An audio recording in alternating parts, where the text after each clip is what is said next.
So I took a Nazarite vow for 6 months.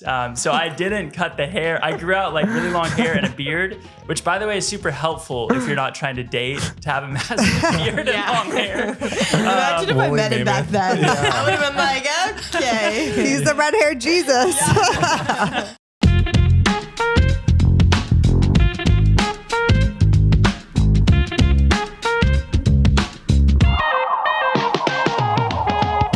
What's up, everybody? It's Kate and JJ. And this is season 15. And we have special friends in the house. It's going to be a fun time for our first episode. We haven't done an in-person recording in a long time. I know. Are you nervous? Is that why you just stumbled on your words? Yeah, so nervous.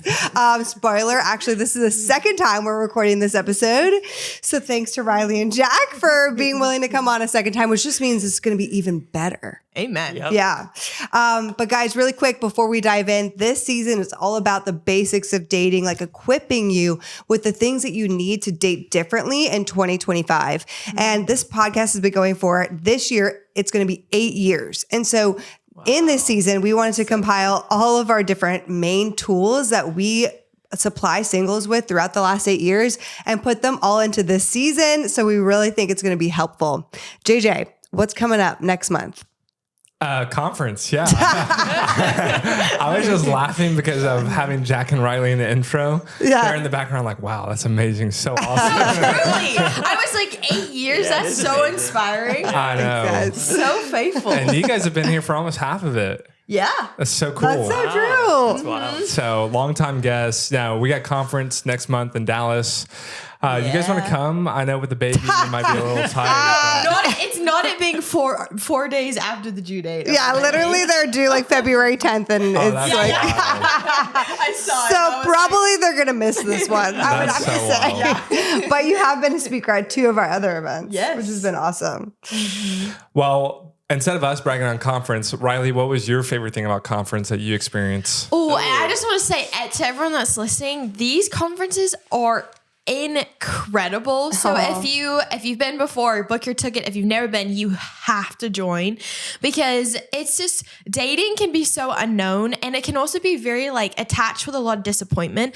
And this is a place that you two are so good at encouraging people. And so it just like it's kind of random, but the vision I get is kind of like a car wash. Like people come in and they're just gonna come out the other side just feeling so much like cleaner and like just like more what they're meant to be, and also so much more inspired. Yeah. But the conferences have been so much fun, and just like meeting people and feeling like I'm not alone in this has been my favorite. Yeah, thank you. I'm just thinking back to Orlando when you were speaking, and it was before you met Jack, which was so crazy, like right before. Yes. And that was such a good talk. And actually today we're going to be diving into some of the things you shared in that talk that day, which was just so good. I mean, from that conference a few years ago, people just kept telling me over and over, like we had lots of awesome speakers, and your session was one of their favorites. And so I think this talk and you and your voices together on this subject is going to be just so inspiring. And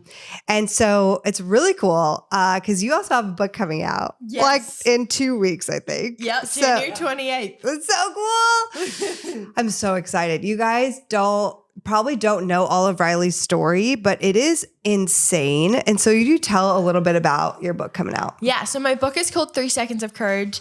And when I was 10 years old, I survived a tsunami. And then having lived through this hugely devastating event, I dealt with a lot of fear. And so this book is teaching, kind of like shares my own story, but teaches you how to live a life where you have a lot more courage and way less fear. And teaching you like practical tools, like how can you discern the difference between like a helping and a hindering fear? Because sometimes our fear is really helpful. Yeah. Or how can you expand your courage breaking points, and and I talk a lot about how like the most important type of courage is the courage to care for others, because when I was dealing with fear, it wasn't that I could overcome it. It was that by overcoming it, I could help someone. And it's like putting the other person as your motive is just going to make your courage so much more sustainable. Yeah. So this book is for like a young adult that is currently, if you're listening to this and you're experiencing a lot of fear and anxiety and you're getting to that point where it's like, it's costing you too much. It's costing you your calling, it's costing you your gifting. Then this is a book for you. Yeah. So good. January 28th. Yep. Yeah. Okay. We can't wait. I'm so stoked for you guys. Okay, JJ. Well, I was just going to say, should we introduce Jack and Riley formally real quick? Yeah. Okay. I'll take Jack. You take Riley. Sure. Instead of making you go and introduce yourself, I think we like to introduce people by just kind of bragging on them, flexing on people. That's so sweet. My favorite thing about Jack, and I'm going to take your thing that you said the first time. Let me just say, if I had a son, I would love for him to be like Jack. And I really mean that too. Bro. My favorite thing about Jack is that people never walk away from Jack and are like, man, that guy is so impressive.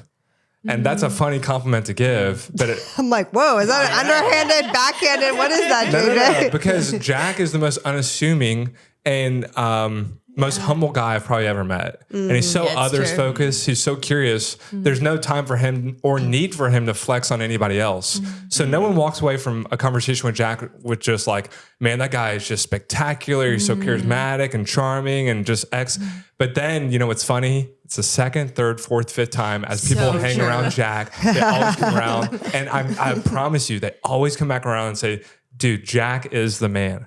And that's how it worked for Riley too. I was a little bit at the beginning, like our story. I was like at the beginning, had friend zoned him twice. And then I had to take a little bit of time. And then I was like, what am I doing? Like, this guy's incredible. Yeah, he's a beast. So that's my flowers for Jack. Oh, thanks, bro. Yeah. Beat that. Oh, I don't like that. You see Home Alone? Beat out trout sniffer.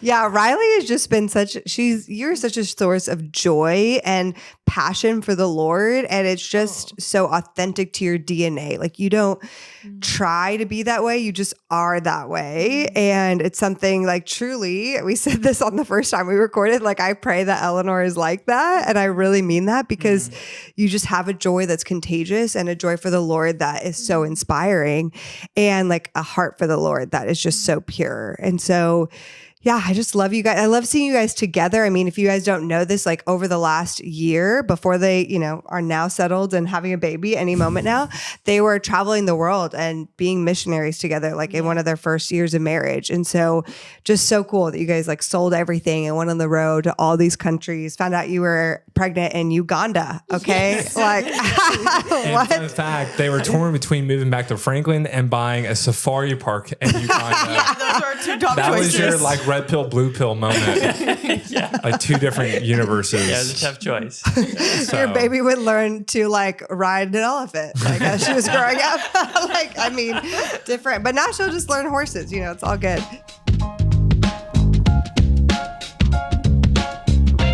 All right, guys, let's get into the topic. I'm so excited. So today we're talking about open and closed singleness, but kind of overarching, it's like, are you really ready to date? How do you know you're ready to date? The beginning of a new year, a lot of people are like, okay, looking and reflecting back and now reflecting forward. What do I need to do differently to date this year? And so when you did that talk a few years ago, Riley, you talked about open and closed singleness. So we just kind of go over a broad stroke of what that even means, and then maybe we'll break down a little more. Yeah. Well, so this was like an idea that I had created because I realized that there's times in our lives when we are putting ourselves out there, but we're meant to be taking a time of what I call closed singleness. So very, very basically, closed singleness is when you aren't dating, when you aren't putting yourself out there, and then open singleness is when you're going out on a date and you're putting yourself out there.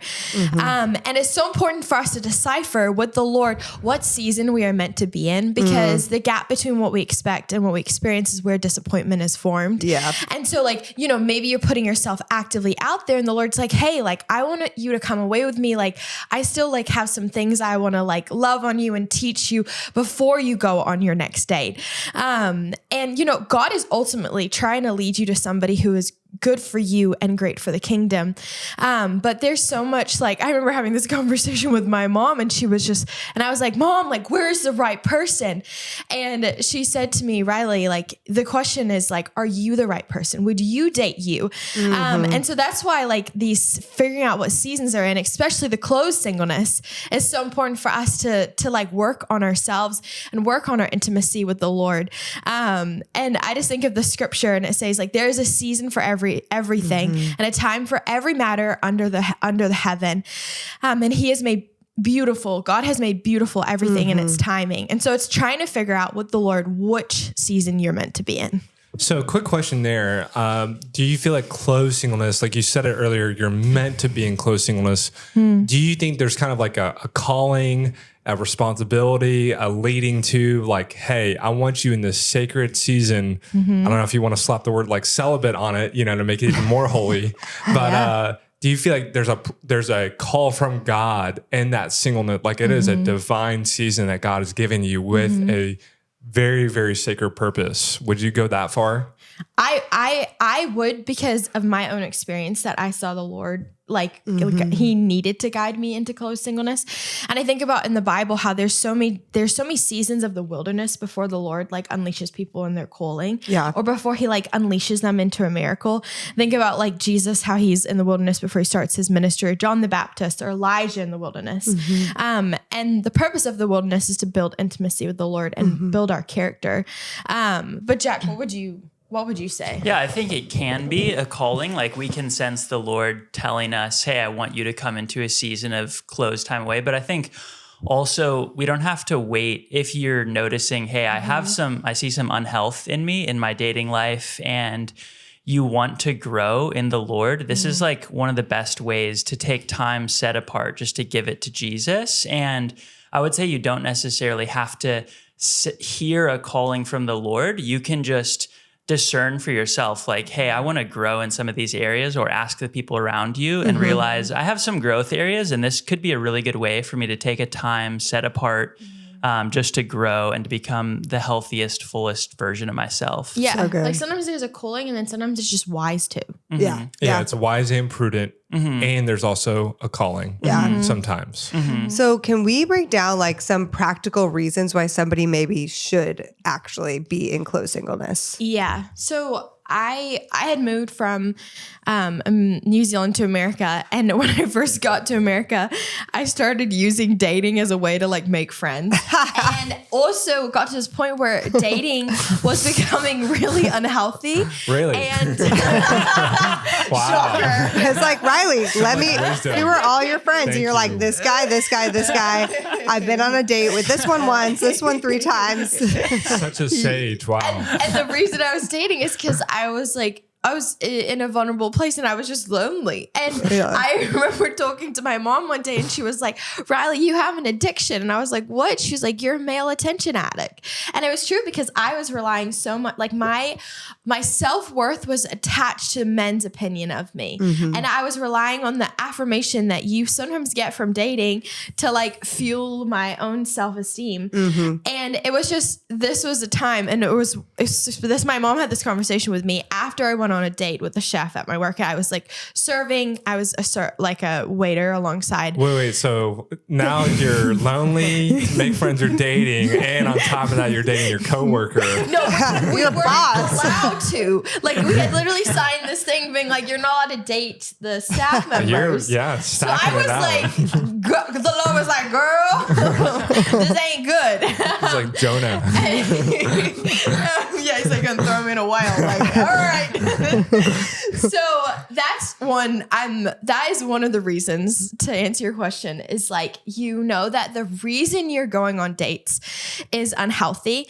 But another time that I entered close singleness was after I went through a breakup. And we have to whether it's a breakup or if it's divorce or it's heartbreak, we have to honor what once was by allowing ourselves to heal. Or maybe it's when, just as what I was kind of hinting at before, when your self-love isn't healthy. When, I had a pastor in New Zealand say, like, you date your self-esteem and you're dating, like when you're dating, you're attracting like your own brokenness, and you're dating out of just not a healthy place. And when we date from that place, we're going to attract people that aren't, as I said earlier, like good for you and great for the kingdom. And then maybe it's when your dating mindset isn't serving you. Like the reason you're going on dates isn't what is biblical and isn't what is healthy. Or maybe you just went through a big life change. Like you moved from one country to another, like I did, and you were like, oh, let's make friends through dates. Or if you just experienced something very traumatic that you need to step out of the dating scene so that you can heal. Yeah, true. That's really good. And I would add one thing. So for me, when I first before I knew like Riley's language of closed and open singleness, I had from pretty much the age of like 14 to 20 been always talking to someone, always texting someone or dating someone. So Riley isn't the only one. Yeah, Jack is a player. What did I tell you at the beginning? Don't underassume Jack. There's always more. Until one day I came to this house church. I was going to school in Southern California. There was this house church that was like blowing up. A bunch of young adults were going, and I actually would drive like 4 hours on Friday nights with a bunch of friends to come to this house church, because it was like crazy. 200 people would pack into this little house, and God was really moving in this church. And one day the preacher, this young guy, he preached on singleness, and I'd never heard someone preach on that before. And he had this phrase that really stuck out to me where he said, everyone's so focused on finding the one. But what if instead we became focused on becoming the one for the one worth fighting for? And it really hit me. And I was like, wow, I have just been on this search constantly, but I'm not like ready for the person that I should find one day. And because you weren't that person that you were looking for. Yeah, I wasn't the healthy, the person that was pursuing their dreams, that was like loving others and focused on others. I was just focused on what I could get from dating. And so then that launched me into this season where I decided to commit a time set apart in closed singleness. And so I think just adding to those points, you can also just not necessarily have any unhealthy thing. You can just make a decision. I've never had a season of closed singleness before, and I'm going to have this time set apart to grow in the Lord, to become my full, healthy, whole self, without necessarily having gone through a breakup or any of those things. I just think it's good for every person to have at least one season of closed singleness before getting into a serious relationship or marriage with someone. So good. I don't know why, but when I picture Jack in that season, did you grow out your hair and your beard and wear like animal skins and eat locusts and honey and baptize people? Does this sound familiar? I did. So yeah, I did. I actually took a you did? I did. This is a crazy story. So after I heard that message, I was like a little bit after that, I was going to Argentina for a year to study abroad. And I heard in a podcast someone talk about a Nazarite vow, which comes from Numbers chapter 6 in the Bible. And John the Baptist is someone who took a Nazarite vow for his whole life. So when you take a Nazarite vow, you don't cut the hair on your head or on your body. You don't. It's a whole new view of John the Baptist, honestly. So keep going. And so I felt like the Lord was calling me to take this vow. So I took a Nazarite vow for 6 months. So I didn't cut the hair. I grew out like really long hair and a beard, which by the way is super helpul if you're not trying to date, to have a massive beard and long hair. Imagine if I met him back then. I would have been like, okay. He's the red-haired Jesus.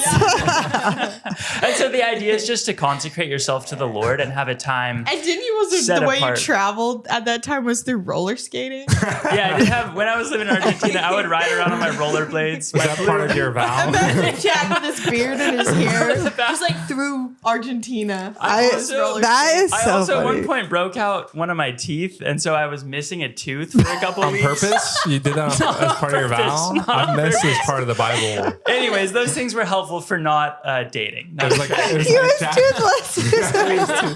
You're like cast my man. away in the cave, like Yeah. chipping out your I tooth. chose him. Love to show you guys This the photo. is. I really need to see a photo of It's this. like Castaway meets John the Baptist, you know, and like a hippie. His only setting. friend was a soccer ball. Did you live in a cave? That's the only thing. Yeah, in a cave as well. Didn't talk to anyone. This show is sponsored by BetterHelp. Y'all, it is January. It is a fresh start to the year. And a fresh start means we have a full book of empty pages ahead of us. And I couldn't be more excited for this year. But my question for you is, what do you want your 2025 story to be? Have you thought about it yet? I love fresh starts. And one of the things that I would encourage you to do is think about the things that you need to work on to make you the person that the person you're looking for is looking for. That's right. Become the person that the person you're looking for is looking for. And it starts right now with therapy. I love therapy. I use it consistently and I've used it throughout my healing journey. I still use it to this day because I am adamant about the fact that you never arrive when it comes to healing. You don't just start the healing journey and then all of a sudden you stop and you're like, I get to be off the healing train. I never have to see a therapist ever again. That's not how it works. It's continual and it's like doing routine maintenance on your car. It's been super helpful for me to dive into the past, learn coping mechanisms that have come from my past and how to heal those and pivot those. It's helpful for me when it comes to love attachment styles, realizing what mine are and how they still show up sometimes in my relationship and marriage today with JJ. Love attachment styles is the single best tool, I believe, to help you figure out what's really going on in your romantic love life. If you want to do something different for your love life in 2025, I want to encourage you to consider therapy with BetterHelp. BetterHelp is fully online, which makes it super accessible. You have no excuse. You fill out a form, you get connected to a therapist, which is awesome, super easy. And then you can also change therapists at any time if you are not happy with the therapist that you get set up with, which I love that. BetterHelp currently serves over 5 million people. They are super reputable. And if 5 million people use it, then you can use it too. Write your story today with BetterHelp in 2025. You can visit betterhelp.com/HOD to get 10% off your first month. That's BetterHelp, HELP.com/HOD for 10% off. You know, something I do want to just say, I do think the mindset thing is also very big. Because we do have a lot of people listening in their later 30s. And I've just been doing a lot of one-on-one coaching sessions. And I just feel like there's so many people that are like, I'm running out of time. I have to find someone that I like, it has to happen.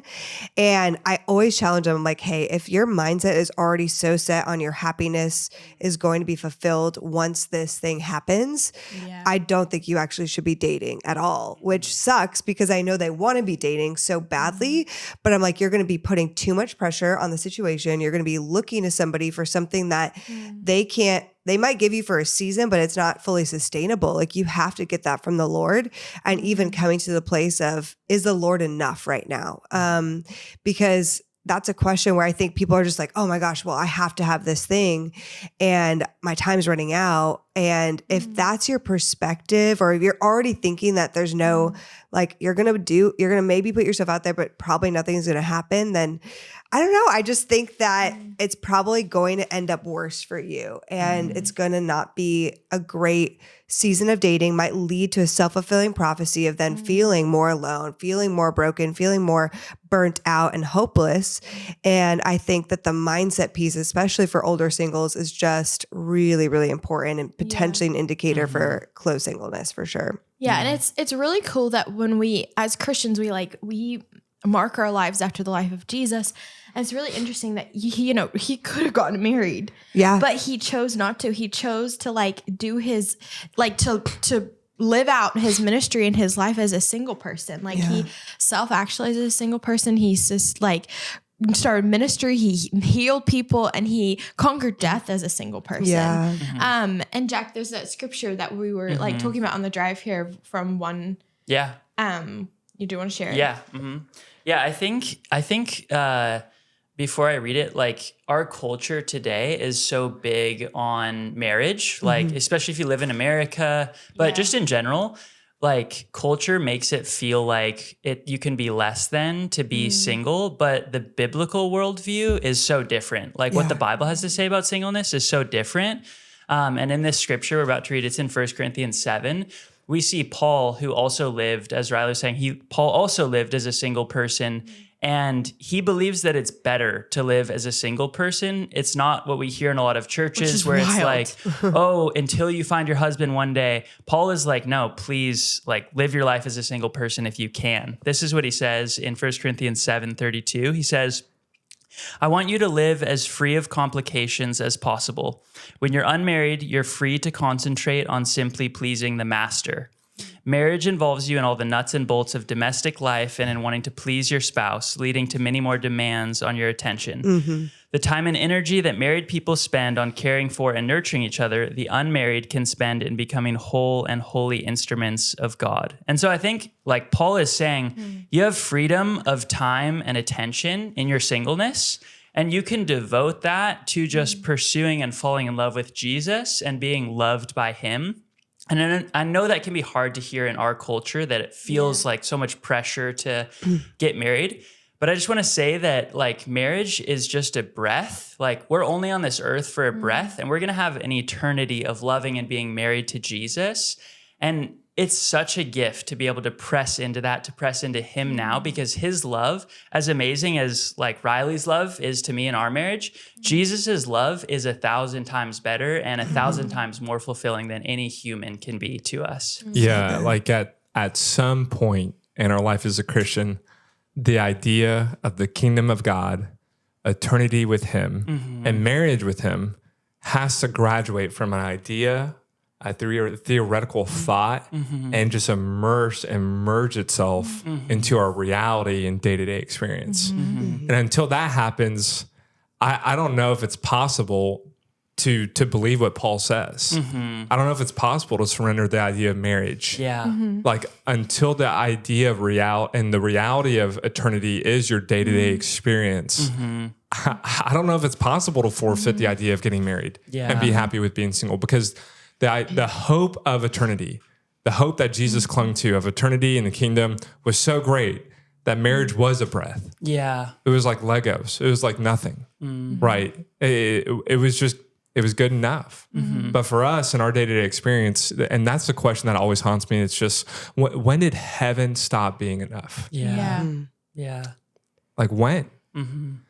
And so I don't know if it's possible. And other quick question, I can't believe this is in our Bible. Like that scripture you just read. I can't believe Paul actually wrote that, and that's in the Bible, because it's just so blunt about the reality of it. But did you guys ever consider celibacy? And because like you two really remind me of people who could have stuck it out as celibate, single people. The long-haired Jack with the missing tooth. For me, well, maybe not Riley with the whole chef and the... It's like attention. I die without attention. I did. For me, I think seasons of closed singleness are the best avenue, like the best tool to be able to kind of shift that mindset towards Paul's mindset. Because it really breaks off all of this desire that I think a lot of it is culturally based, that I need to have a spouse. Because I remember for me, I did a 6-month season. That was the Nazirite vow. And then a year later, I did a year of closed singleness. And in the first one, it was honestly so hard. Like I would find myself like, I'm out getting coffee with a girl, just the two of us. And I'm like, I'm dating like right now, even though I'm saying it's just friendship. Sound like Alec Bevere. Let's get Maddie out here to talk about that one. And I'd have friends like call me out and be like, hey, Jack, I know you said you were committing to this thing. And so it was really hard at first. And I kept finding myself like trying to figure out ways to still connect and be like, oh, it's going going to end in 4 months. So I'll just build friendship with this girl now. I could totally see him. You want to get a coffee sometime? Just to connect. As friends. Sister in Christ. But after those seasons, the Lord really began to work in my heart. And I began to experience like the greatest level of intimacy with Jesus, way more than I could have imagined, where I honestly experienced like personal revival where I would end up spending like hours with Jesus in the morning, and I would literally be weeping, like so undone by his love for me. It like softened my hard heart, and his love met me in just like such a radical way that really transformed my life and is a huge part of why I am who I am today. And so I think once I spent those 2 seasons of closed singleness, then a couple years later, I was just living as a single person in Portland. And I felt like because I had all this time, I was pursuing my dreams and calling. I had started my business, and I was running a discipleship home and a house church of young adults in my home. And I just felt so fulfilled with the things that the Lord was giving me. I felt like I was pursuing my calling. In the year before I met Riley, I don't think I went on a date. Maybe I went on 1 or 2, and I wasn't in a season of closed singleness. I just felt really satisfied in the Lord. And so for me at that point, I did feel like I could see my life going this way that Paul's went. And then just before I met Riley, I felt like the Lord actually changed my heart. But yeah, so for me, I think that is where I got and I think it's good to go there. And I was also taken, like, after I shared earlier that story of going out on a date with the chef, the Lord, like, took me into closed singleness for a year.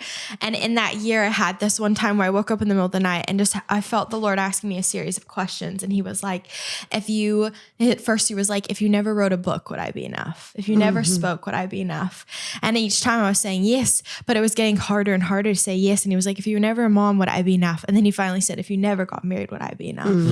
And it makes me emotional, but I was like, I said yes. And I had to fight for that yes.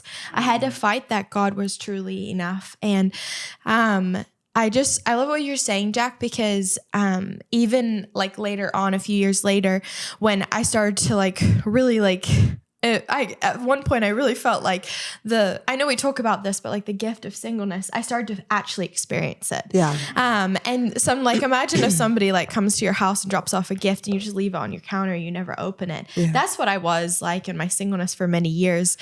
Because I saw it as like singleness was like a season to bypass, or you're missing out on something, or it's like a disease to be prevented, but instead it was a gift to be embraced. Yeah. And when I finally started to embrace it, it reminded me of the story of Ruth and Boaz in the Bible, and how Ruth, like she was married and then her husband dies, and then her and her like ex-mother-in-law Naomi she's out there, like she moved to a new city. She's out there tending to the field, and she just like faithfully goes to this field every single day and is like picking the crops, and then takes the crops home for Naomi. And then finally Boaz sees her. And I love that Boaz sees her when she's in her purpose. Because that's something that's so helpful for like in our singleness. There's so much we want to control. We want to control a love story. We want to control who we're going to be married to. But I want to encourage you, like literally imagine drawing a circle around yourself and be like, I'm only going to control the things that are in this circle. And that is me and my actions and my responsibility. And the best thing that you can do is to step into your calling, to step into your purpose. And that is so attractive. Like when I met Jack and he's like leading a house church and all these things, I was so drawn to that. I was so inspired by that. And so like asking yourself, Lord, what are you calling me to? And how can I step into that? And honestly, it's like, sometimes it's kind of helpful. It kind of distracts us when we're so set on fire to live in our purpose. It can be helpfully distracting of wanting somebody and waiting for someone. So good. Now in close singleness and that journey of basically coming to terms with surrendering the idea of getting married, is that necessary to be prepared for marriage? Like I've heard different opinions on this. I think so. I think everyone should strive to get to the place where you feel how Paul feels and how Paul communicates of, it is better for me to stay single. And if I can stay single, like this is the route for me. I think full contentedness in singleness is the best. And I disagree. So full contentedness in singleness, that is necessary to get married. I think it should be. And we've had conversations on this because I disagree. I think that contentment is not a requirement for your love story. I think God does not like withhold good things from those that he loves, and that I think it's a helpful goal, but I felt moments of contentment in my singleness, but I can't say I felt absolute contentment because I would like give it up to Lord and surrender. And then all of a sudden, a few days later, I'm like, I want to get married.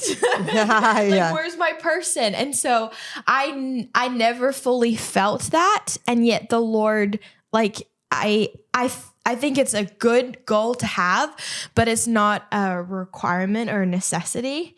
And it's okay to wrestle with the desire of the fact that you do want to get married. Yeah, I agree with that. I think the wrestling is where it's important because I feel like, so I with coaching so many people, I hear so much, especially from the older singles, they're like, God told me I'm going to get married, or I feel like this is going to happen. But they cling so much to that, that it really does make it so that their relationship with the Lord comes secondary because their desire becomes first. And I don't think their desire is bad. I think wanting to get married is a beautiful desire, but I do think we have to say, is that desire becoming an idol? Is it becoming something where I'm gripping so hard that this has to happen? Because what if it doesn't? Like there's no guarantee. And I know it says in the Psalms, and we always quote this, like God will grant us the desires of our heart.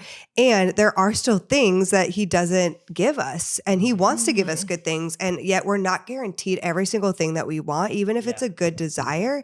And so I think that we have to wrestle with, okay, like, yes, I want this thing. And Lord, you are still enough. And we're going through that now through like infertility and miscarriages. Like we want more children and we do want it so badly. And also realizing like, there is a possibility it might not happen. So we're still going to believe in faith. We're still going to take action. It doesn't, and we're still, I just got some diagnosis. Like I'm still going to take medication, do these things. And I'm not going to cling on to that so much that that's my hope. Like, okay, now that I have answers, it's definitely going to happen and God is going to provide, like no matter what. I believe that he can, and I believe that he wants to. And I need to also go to the side of like, it also might not happen. And that's also okay too. Is it? Or asking myself, is that okay? Like, am I still okay? Even if it doesn't happen? And I think it's a really hard place to be, but it's important in our season. And I think very important for singles as well. Yeah. Well, being at peace with both. I mean, this is a fun debate. This is actually we're trying to do something new in this season, which is embrace debate. So in the comments on YouTube, let us know.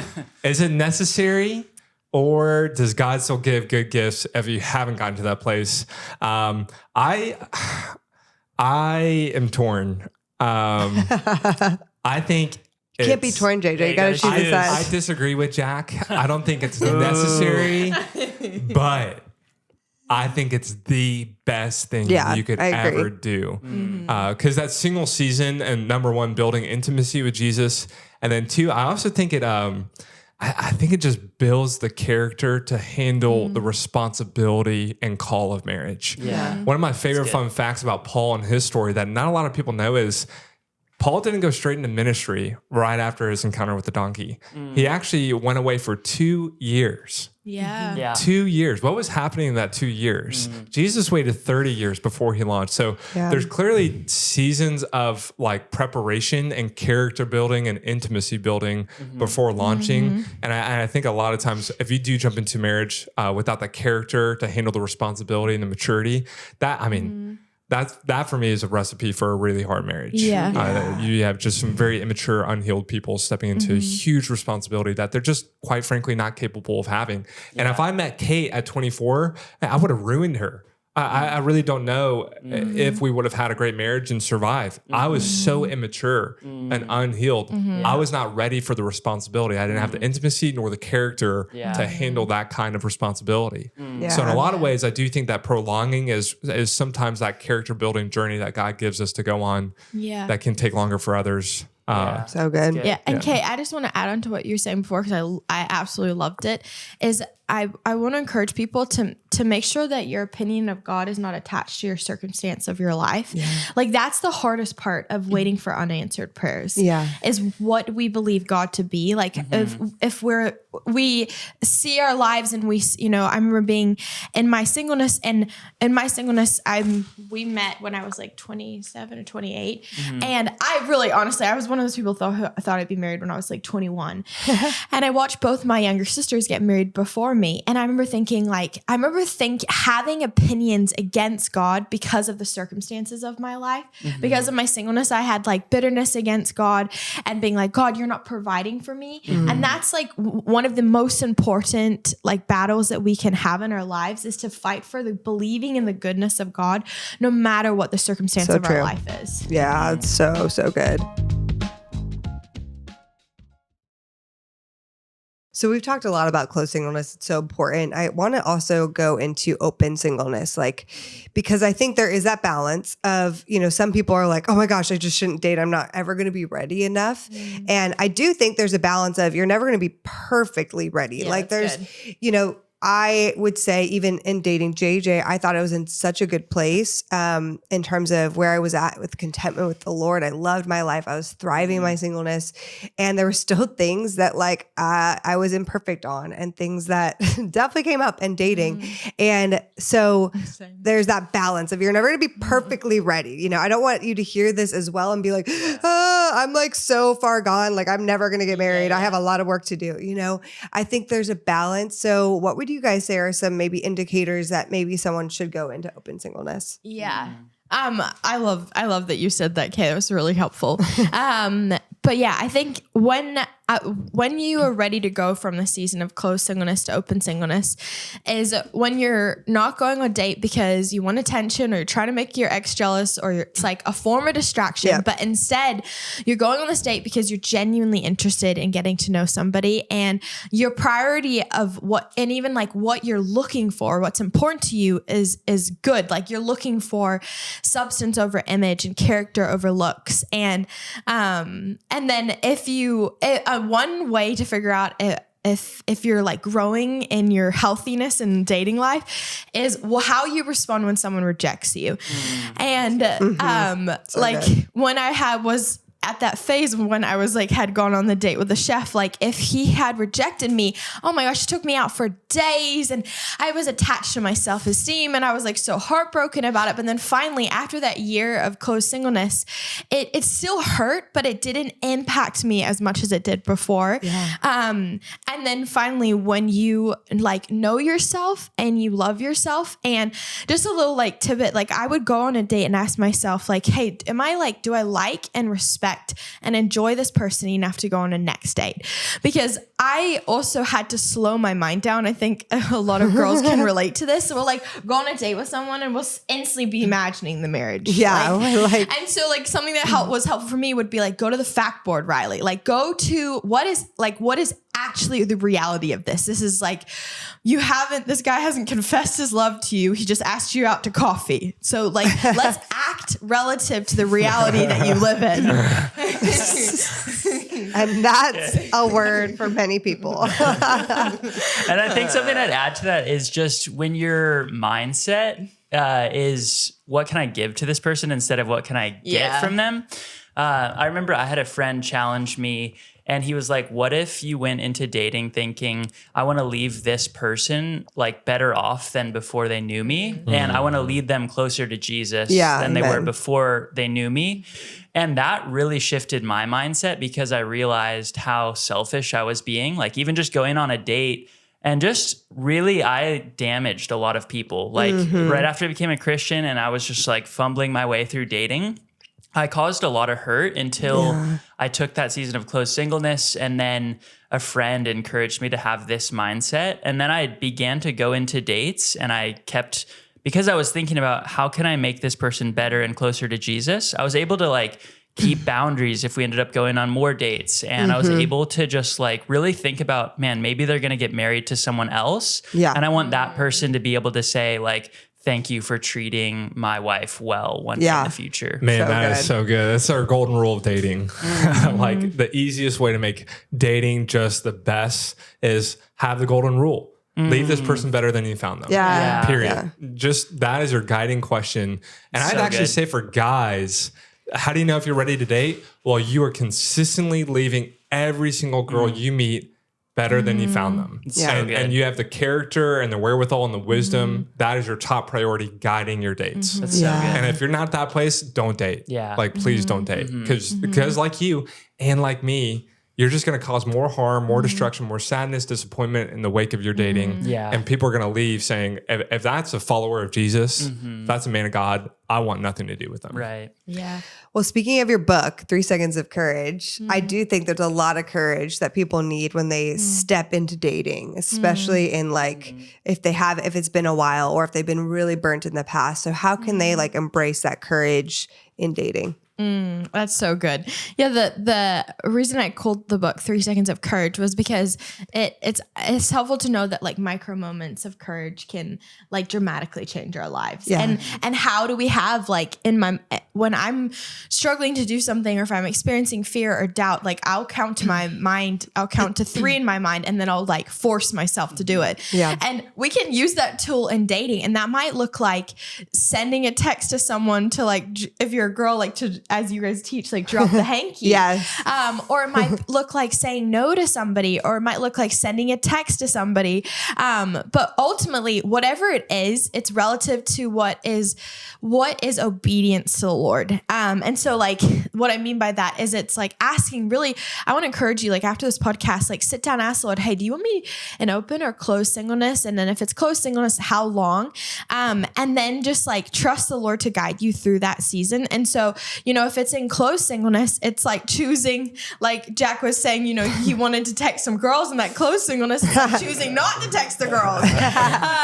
Or if it's like open singleness, it's choosing to like, maybe it's downloading a dating app. And I just remember after that year of going through closed singleness, like I realized that my singleness had become so comfortable. Like I was actually quite okay with like not putting myself out there. Because it costs to put yourself out there. Totally. And so for me, I downloaded a dating app and then I went on 3 dates in one weekend. And that was like a full send for me. But it was like me choosing to be courageous. And so that's kind of like a rule of thumb is when you're trying to decide what you want to do, choose the most courageous decision. Yeah. Dang, I love that. I was just thinking about this. So a lot of people end up in friendationships, and I think that's also a big area where courage is needed. Really? Because looking at Jack. I wonder how that happens. because it takes a lot of courage to get clarity. Because a lot of friendationships, situationships, they're confusing. There's a lot of confusion. Like, does he like me? Does he not? Like, do I like him? Do I not? Like, sussing that out. But if you are confused if someone likes you or not, like you have to say something. And even if you're the girl, you might have to go first in saying, like, putting it out there that you think they're really interesting, would be interested in getting to know them more than just a friend. And what do you think about that? And that requires a lot of courage, because on the other end of that could be a rejection. It could be like, I'm not interested. But I also think it's much better to say it earlier on, because there's people who wait months and months and months. And they're, especially as a female, you're waiting for the guy to make the move. And maybe the guy is like clueless, or maybe he does have a girl on every pop burner and you don't want to date that kind of guy anyway.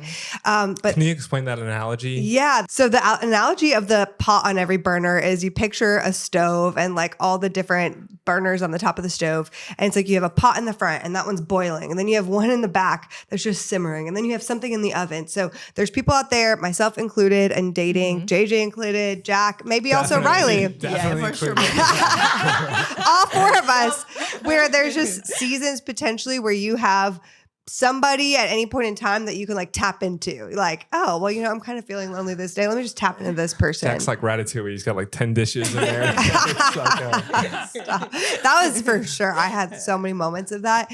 And so if you're in a friendationship, like if somebody's flirting with you, you feel like they're flirting, you feel like they're interested, like there is a chance they might be that kind of person. And you don't want to be messing with that. You don't want to be competing for somebody's attention.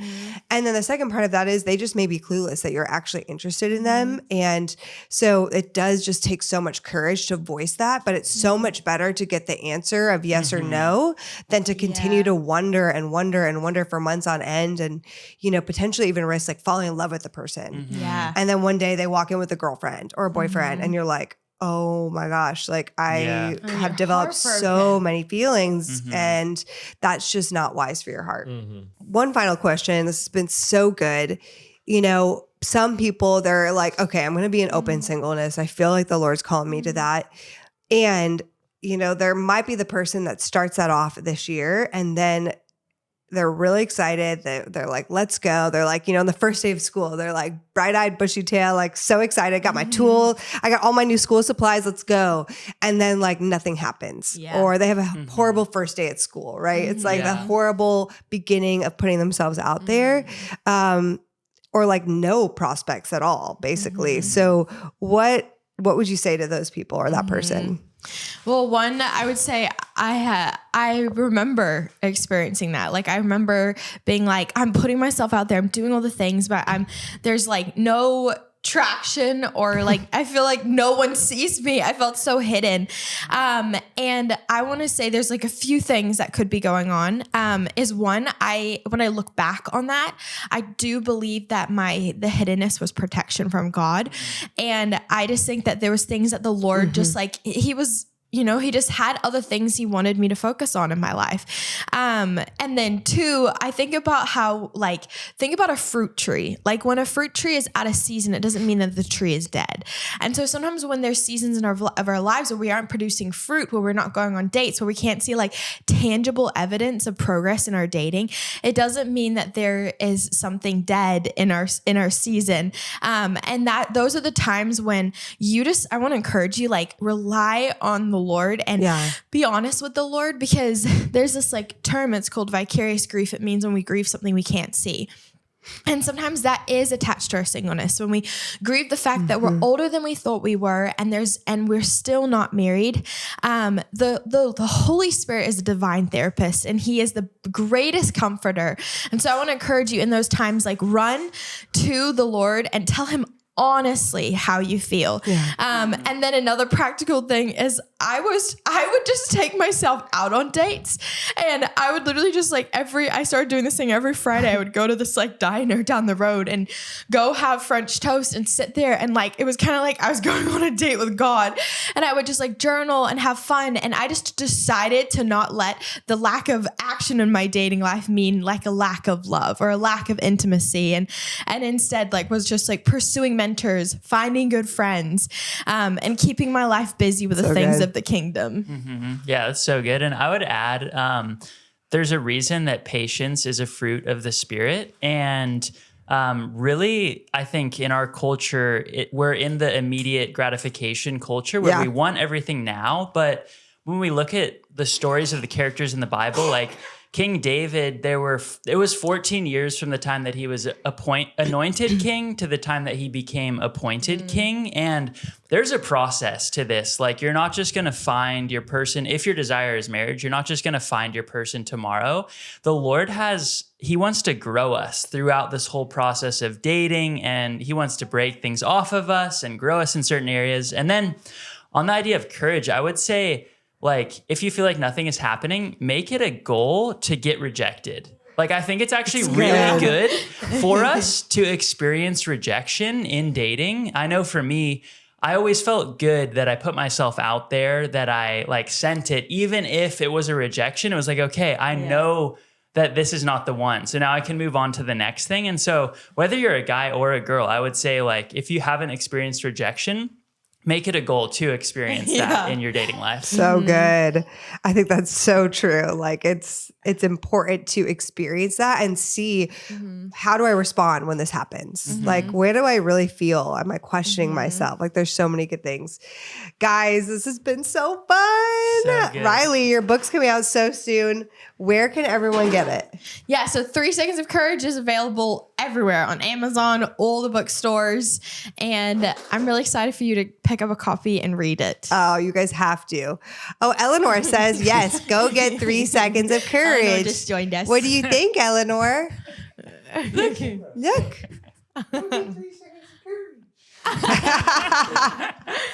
My marketer. Good job, baby. Good job. Well, we love you guys. This was such a fun episode. So if you're listening to this podcast before February 10th, send a prayer for Riley. Man, I'm so excited for you guys. No, guys, something that else you need to do, you definitely need to do is buy a ticket to conference and make sure you're there. Oh, yeah. Yes. It's gonna be February awesome. 14th and 15th. Yeah, on Valentine's Day. Yeah. Don't miss it. We love you guys. Love you.